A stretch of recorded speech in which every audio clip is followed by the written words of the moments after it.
Hello students, welcome to my channel study point. आज का हमारा टॉपिक है हज़ार्ड्स ऑफ ब्लड ट्रांसफ्यूज़न। मतलब जब ब्लड को ट्रांसफ्यूज़ करा जाता है तो क्या क्या खतरे हो सकते हैं। हज़ार्ड्स मतलब क्या होता है, खतरा, है ना। तो हज़ार्ड्स ऑफ ब्लड ट्रांसफ्यूज़न यानी कि ब्लड को जब ट्रांसफ्यूज़ करा गया, किसी को चढ़ाया गया, तो क्या क्या खतरे जो है वो हमें देखने को मिल सकते हैं। इस चीज़ के बारे में हम क्या रीड करेंगे। ठीक है, तो फर्स्ट पॉइंट क्या है, effects of incompatibility of blood transfusion. Incompatibility का मतलब क्या होता है, मिसमैच होना ब्लड का। मतलब जैसे मेरा ब्लड ग्रुप ए पॉजिटिव है और मेरे को बी चढ़ा दिया, बी पॉजिटिव चढ़ा दिया, बी नेगेटिव कुछ भी चढ़ा दिया, ठीक है, तो वो मिसमैच हो गया। तो अब क्या हो सकता है, इसके हज़ार्ड्स क्या है, नतीजे क्या है, वो हम देखेंगे। तो पहला क्या है कि the RBCs first agglutinated then undergo haemolysis. Agglutinated का मतलब क्या हुआ कि आरबीसी जो है, यानी कि मेरा ब्लड ग्रुप ए है, तो मेरे आरबीसी की सरफेस पे जो एंटीजन होगा वो ए होगा, ठीक है। और मुझे बी चढ़ाया गया है तो बी की सरफेस पे जो एंटीजन होगा वो बी होगा, और एंटीबॉडी क्या होगी, ए होगी। तो एंटीबॉडी और एंटीजन आपस में एक दूसरे से क्लम्प कर जाएंगे, चिपक जाएंगे। तो क्या हो जाएगा, हीमोलाइसिस स्टार्ट हो जाएगा। हीमोलाइसिस क्या होता है, आरबीसी का डिस्ट्रॉय होना।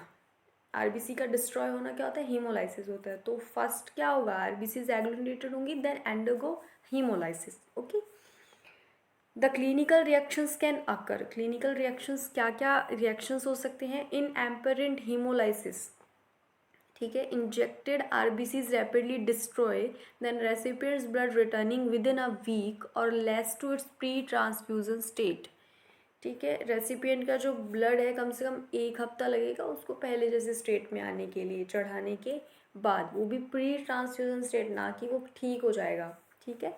सेकंड स्लाइड है अपनी, post transfusion jaundice. Hemolyzed RBC cause increased release of hemoglobin which get metabolized to bilirubin producing hemolytic jaundice। यानी कि जॉन्डिस भी हो सकता है किस तरीके से, जो आरबीसी जो डिस्ट्रॉय हो गई, आरबीसी में क्या होता है, हीमोग्लोबिन होता है।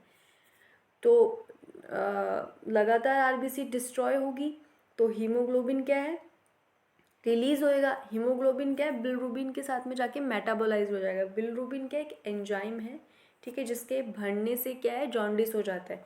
अब बिलिरुबिन जो है मेटाबोलाइज होगा उसके साथ में, हीमोग्लोबिन के साथ में, तो क्या हो जाएगा, हीमोलाइटिक जॉन्डिस भी हो सकता है, ठीक है। सेकंड पॉइंट क्या है, mechanical overloading of circulation produced hypervolaemia specially in patients with cardiac damage. Mechanical overloading होगी सर्कुलेशन की, आरबीसीज डिस्ट्रॉय हो रही है तो सर्कुलेशन डिस्टर्ब होगा ना, तो वो क्या करेंगे, हाइपरवोलेमिया प्रोड्यूस करेंगे। हाइपरवोलेमिया क्या होता है, ब्लड में जो लिक्विड पोर्शन होता है, जो प्लाज्मा होता है, हमने कंपोजिशन पढ़ा था, जो प्लाज्मा होता है उसकी जो मात्रा है वो बढ़ जाती है, ठीक है। तो ऐसे लिक्विड पोर्शन प्लाज्मा बढ़ने से क्या है, जो कार्डियक डैमेज वाले पेशेंट होते हैं उनमें खतरा होता है, क्योंकि ये हार्ट फेलियर कर सकता है, कार्डियक अरेस्ट हो सकता है, ठीक है। थर्ड स्लाइड है अपनी, pyrogenic reactions like fever with chills and riggers. Pyrogenic reactions हो सकते हैं, फीवर आ सकता है, चिल्स एंड रिगर्स मतलब कंपकपी लग के बुखार आना, ठीक है।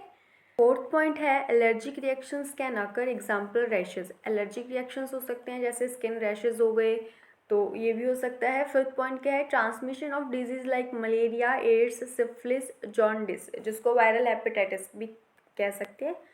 तो डिजीज़ को भी ट्रांसमिट कर सकते हैं जब ब्लड ट्रांसफ्यूज़न करा जाता है, ठीक है, विदाउट चेकिंग। और सिक्स क्या है, समटाइम्स डेथ कैन ऑल्सो अकर। किसी को सीवियर बीमारी है, विदाउट चेकिंग जो हमने ब्लड जो है वो ले लिया और किसी को चढ़ा दिया, तो ये जो लास्ट पॉइंट है डेथ, ये भी हो सकता है, ठीक है। तो ये हज़ार्ड्स हैं ब्लड ट्रांसफ्यूज़न के, इंपॉर्टेंट टॉपिक है। आई होप ये लेक्चर आपको समझ में आया होगा। Okay, bye students, thanks for watching.